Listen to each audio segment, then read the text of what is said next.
All right, we're going to look at another set of identities. These are not formulas that I ever make anyone memorize.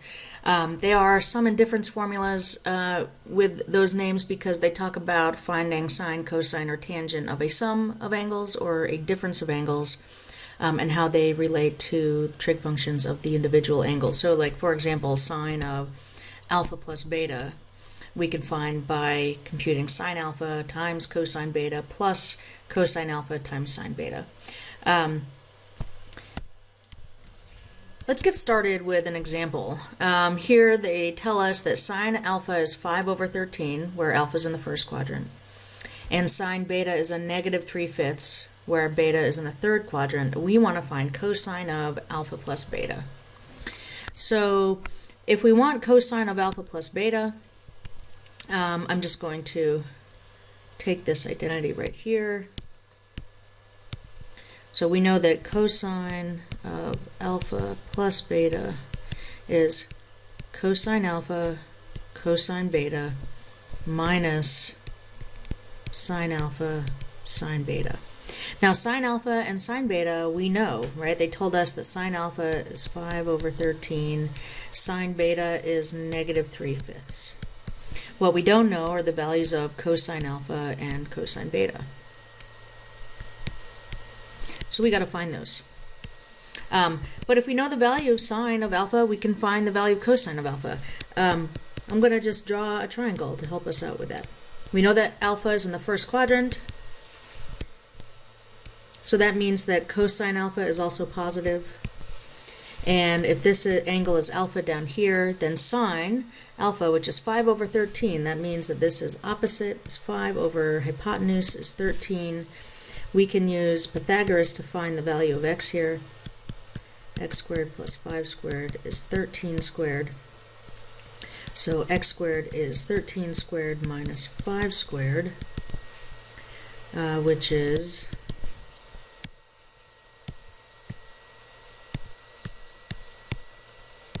144. And if we take the square root, we get 12. And in fact, we know it's a positive 12 because this is in the first quadrant.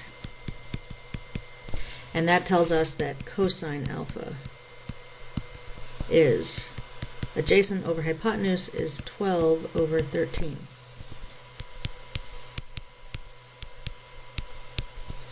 Now we need to find cosine beta, and we know sine beta, beta is in the third quadrant, but we could still draw a right triangle to help us out with this. If it's in the third quadrant, we know that cosine beta is also going to be negative, so I'm just going to take that into account at the end when I'm figuring out using SOHCAHTOA to find cosine.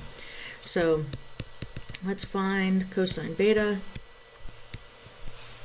We know that sine beta is negative 3/5. So if this is the angle beta, I'm just going to treat the side lengths as positive for now, so that we have 3 over 5. And if you use Pythagoras to find x, that side there. Actually, you probably recognize this already as being a 3, 4, 5 triangle, but if you use Pythagoras, you will still find that x is equal to 4. Cosine beta is in, beta is in the third quadrant. We know that cosine beta is negative, so cosine beta is a negative 4/5.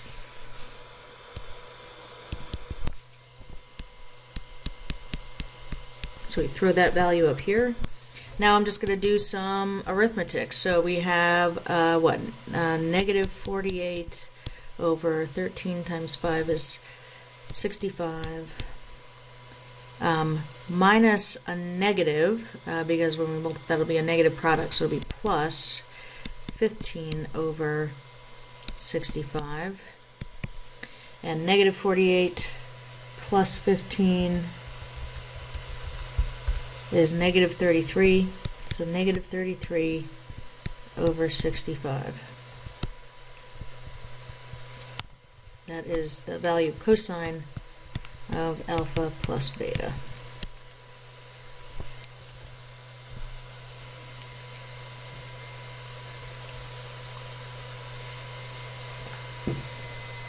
So there's sort of a fun activity.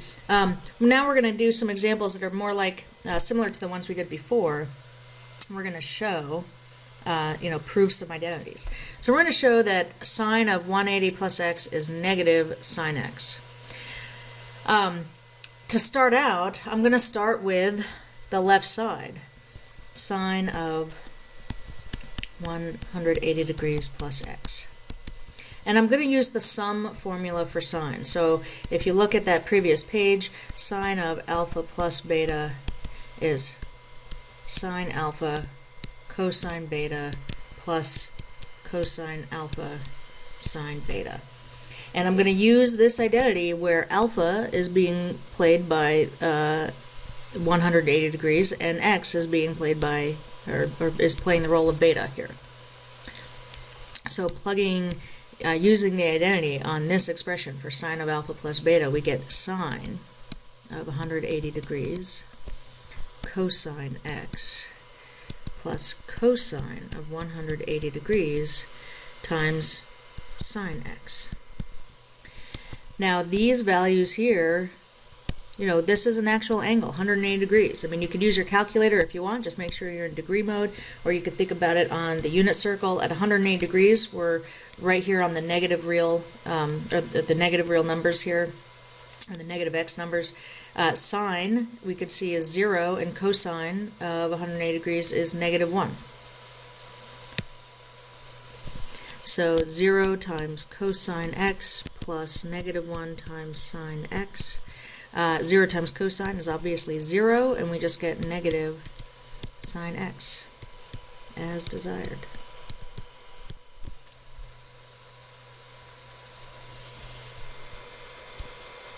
In the next example, we're going to show that sine of alpha minus beta divided by sine alpha sine beta is equal to cotan beta minus cotan alpha.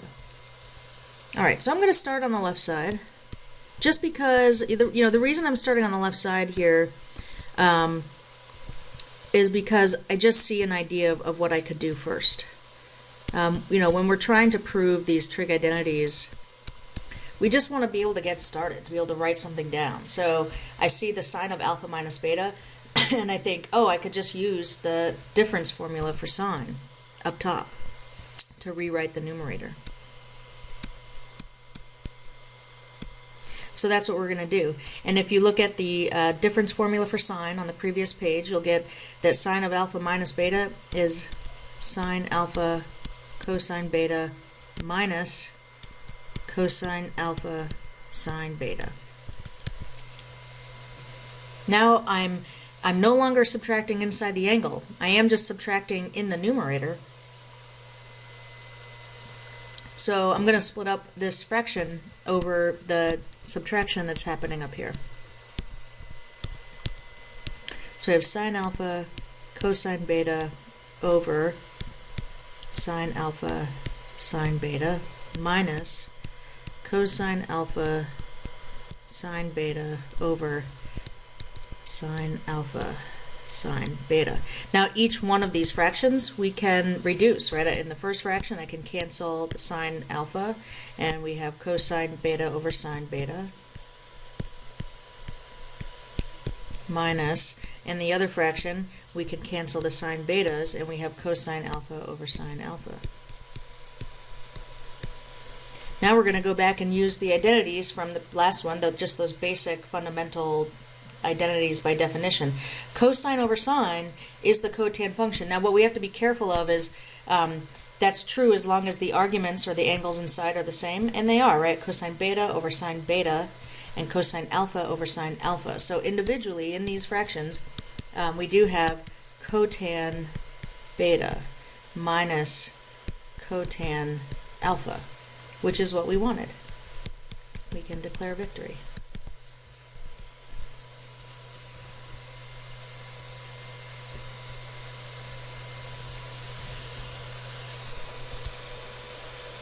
All right, let's do another one. We're going to show that tan of negative x is negative tan x.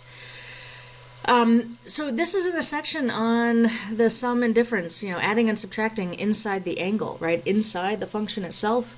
And it doesn't even look like we're starting with that. We don't have any subtraction, but we're gonna rewrite. I'm gonna start with the left side, and I'm gonna rewrite it so in fact we do have subtraction. We're gonna start with tan of negative x. And negative x is the same as 0 minus x. So now I've got a subtraction happening inside the tangent function. And if we go, I'm going to scroll back to the first page of this section. Now we can use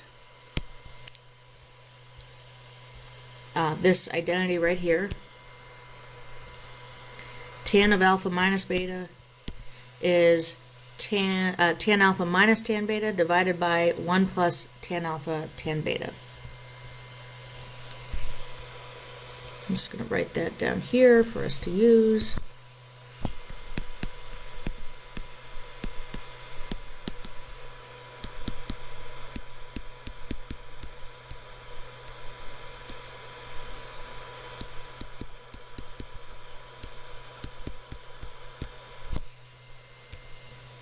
Okay, so alpha, that's 0. 0 is our alpha, and x is our beta.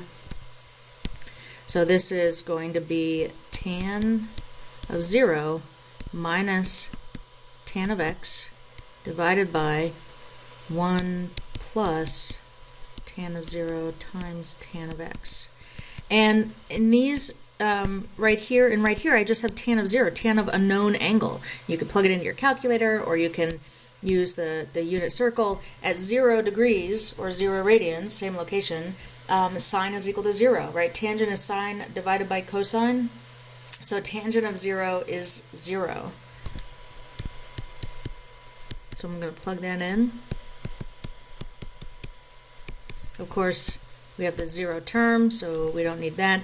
0 times tan x is 0, so we don't need that. We end up with negative tan x over 1, which is just negative tan x, and we can declare victory.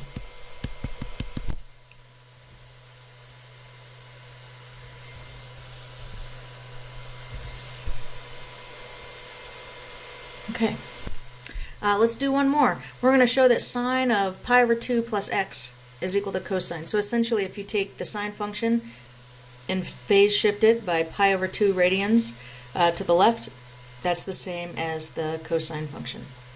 We're going to use the sum formula for sine, so that looks like this. Sine of alpha plus beta is sine alpha cosine beta plus cosine alpha sine beta. So sine of pi over 2 plus x. Again, pi over 2 is playing the role of alpha, and x is playing the role of beta. So this is sine pi over 2 cosine x plus cosine pi over 2 times sine x.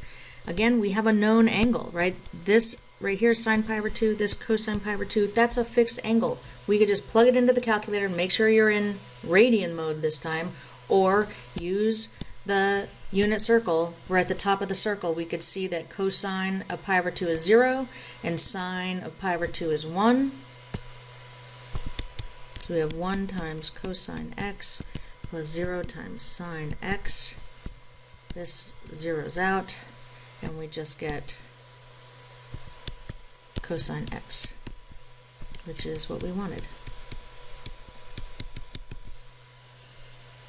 Okay, so these sum and difference formulas really are just particularly useful for when we see that we are adding or subtracting inside, in the angle that's inside a trig function.